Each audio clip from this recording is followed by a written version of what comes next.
Will the finale for Ncuti Gatwa's first season on Doctor Who be as spectacular as past finales helmed under Russell T Davies? Will we get answers to the one who waits, Ruby's identity, the boss's identity, and most importantly, Susan Triad's appearances in different time periods?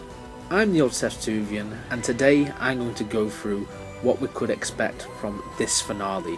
If you're new, feel free to subscribe, follow me on X, and leave a like and comment on this video. Now I'm going to get this one out of the way. The rumour of Sutekh being connected to Susan Triad is exciting. He was one of the best Doctor Who villains from the classic era. However, I don't think this is connected to Sutekh in any way, this whole Susan Triad thing. The Susan Triad situation could be very much a brand new one. I would be very surprised if Sutekh is somehow involved, given that there have not really been any signs pointing to his return throughout the season, unless we get all the signs in The Legends of Ruby Sunday. I am not quashing the rumour because many people believe that this could happen, and look, anything is possible in this era. I personally believe that this could be something new though. Russell T Davies teased terrifying monsters for this, and I think we are all well overdue a new iconic monster. On the other hand, I also have reason to believe that something big is being kept under wraps. I mean, come on, it's a finale. There's no way the cliffhanger is going to be given away, and there's no way that a returning element or a returning monster or a villain would be teased. The closest thing we have got to hearing that something from the past is returning is that there is something which harks back to the Pertwee era. Seeing as this is a Unit story and the Third Doctor had a close association with Unit, would it be crazy to assume that we could get a returning monster from his era? Russell T Davies has said that one of the stories he recommends that you see before going into this is Spearhead from Space. That was Pertwee's debut story, and that also featured the shop window dummy monsters, the Autons.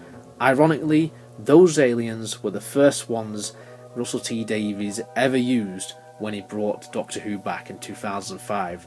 So maybe we'll get in Autons, but again, like Sutekh, I find this extremely unlikely. Autons are something which I don't really link to the whole supernatural stuff which has been going on throughout the series, and with Susan Triad's constant appearances along with many other threads like the snow appearing around Ruby. I just don't think Autons really fit into that equation. But then again, maybe they do. My personal theory is Triad has something to do with the TARDIS. She's been showing up since Wild Blue Yonder, which is also the same episode where everything started going wrong with the TARDIS after Donna spilled coffee on it at the end of the Star Beast. There have been subtle clues scattered throughout Season 1. The Devil's Cord springs to mind. Something is wrong with the TARDIS. Even in Rogue, during the scene when the Doctor shows Rogue around the console room, a strange sound is heard, but it's just quickly dismissed by the Doctor. Given that the memory TARDIS from the Tales of the TARDIS will be involved in some way, I have reason to believe that the Doctor's beloved time travel machine could be at the centre of the plot for this two-part adventure. But again, it could just be complete coincidence. To add further, this is a story which we see clouds across the universe. It looks like we could be heading for a potential Flux-style disaster, but given RTD is writing this, I'm not too worried about the final act and what consequences this could have long term, because he usually pushes the reverse button. But again, maybe this has changed because it's been such a long time since RTD has done one of these finales. Nevertheless, I am extremely excited to see what kind of catastrophe is in store for our main characters at the conclusion of The Legends of Ruby Sunday. It has to be a really good cliffhanger, no question. when it comes to RTD and his cliffhangers, he has never let me down. Ruby has had a few scrapes with death, and her origins have been a focal point of the show since her introduction. There is a possibility that she could be a space-time paradox, and there's a possibility that her mother could finally be revealed, whether it be in the first part of the finale or in the actual final episode, Empire of Death. This remains to be seen, but I think it could be a big part of the cliffhanger, perhaps. We even have Mrs. Flood showing up in this. Are we going to get any resolution to the remark she made about ever seeing a TARDIS? It's quite possible if my theory about Triad and the TARDIS being connected is valid, but then again, I could be talking a load of shite. I believed that the one who waits was going to be the toy maker, as this was something which was teased before the 60th specials even aired. We now know that this was not the case.